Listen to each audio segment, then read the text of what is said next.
As you'll find at the Center Square, Arizona, you have the Senate there passing 4 bills to reform the Supplemental Nutrition Assistance Program. The Arizona Senate passing those bills seeking to tackle waste, fraud, and abuse in that state's management of SNAP. One bill, it would authorize the Arizona Department of Economic Security to review multiple sources, including out-of-state food stamp activity, incarceration records, death records, child support data, and lottery winning records. Another measure adds a work requirement for individuals 60 or younger to receive food assistance. Yet a separate measure, it aims to reduce Arizona's SNAP payment error rates to below 3% by December 30th of 2030. Now, Arizonans, they have a SNAP error rate at 8.84%. For people not familiar with what the SNAP error rate is, it is a combination of both underpayments and overpayments, but the vast majority of that error rate in each of these states is to overpayments. Now, if Arizona doesn't get its SNAP payment error rate below the 6% threshold that the federal government's putting in by fiscal year 2028, the state's taxpayers would have to pay between $150 to $200 million to cover the difference in the cost. Other states facing similar high costs for local taxpayers if they don't get those error rates down. The highest 2024 SNAP error rates was in Alaska, 24.66%. The Washington, D.C. area had over 17% of an error rate. New Mexico, 14.6%. New Jersey, 14.3%. And Maryland at 14.1%. Again, those double-digit SNAP error rates. They need to get those down below 6%, or those states' taxpayers will have to cover that difference. In Illinois, the error rate is 11.5%. State Representative Dan Ugasti yesterday, he says that Illinois poorly manages that food subsidy program. The cut and SNAP is coming because we don't properly manage our SNAP accounts.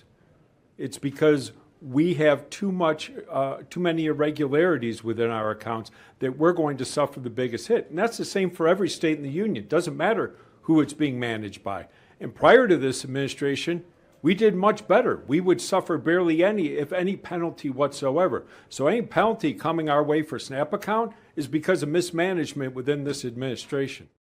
How they go about getting that error rate down in Illinois has yet to be seen. In Maryland, State Representative Julie Polakovich-Carr, she raised concerns about the impacts on free school meals for the changes coming to the SNAP program from the federal government.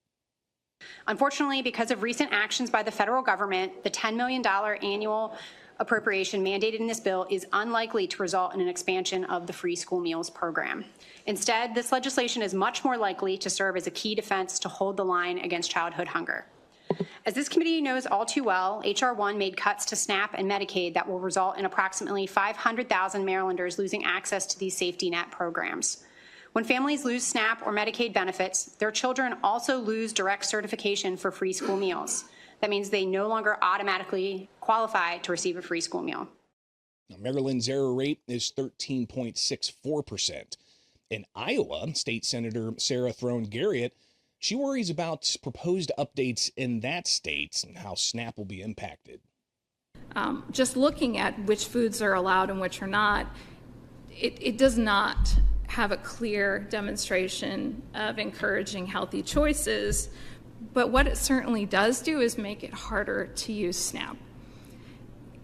And that should not be the goal for any of our legislation. There is also very concerning language in the legislation that if Iowa does not participate in this waiver process, that we might lose our ability to participate in the SNAP program as a whole or the summer EBT program. Iowa's error rate for SNAP is 6.14%. Some of the changes coming down the pike from the One Big Beautiful Bill President Donald Trump signed in July of last year deals with eligibility requirements and getting those SNAP rates down. And let's take a look at some of the other lowest SNAP rate error rates in various states. South Dakota is at 3.28%, Virgin Islands at 3.5%, Idaho almost 3.6%, Wisconsin at 4.7%, and Wyoming at 5.12%. All of that underneath that 6% threshold. So this is going to be an ongoing concern for state taxpayers across the country as states with double-digit error rates look to try to get those rates down to below 6%. And whether or not they can do that depends on the taxpayer dollars locally and how much they're going to be on the hook for.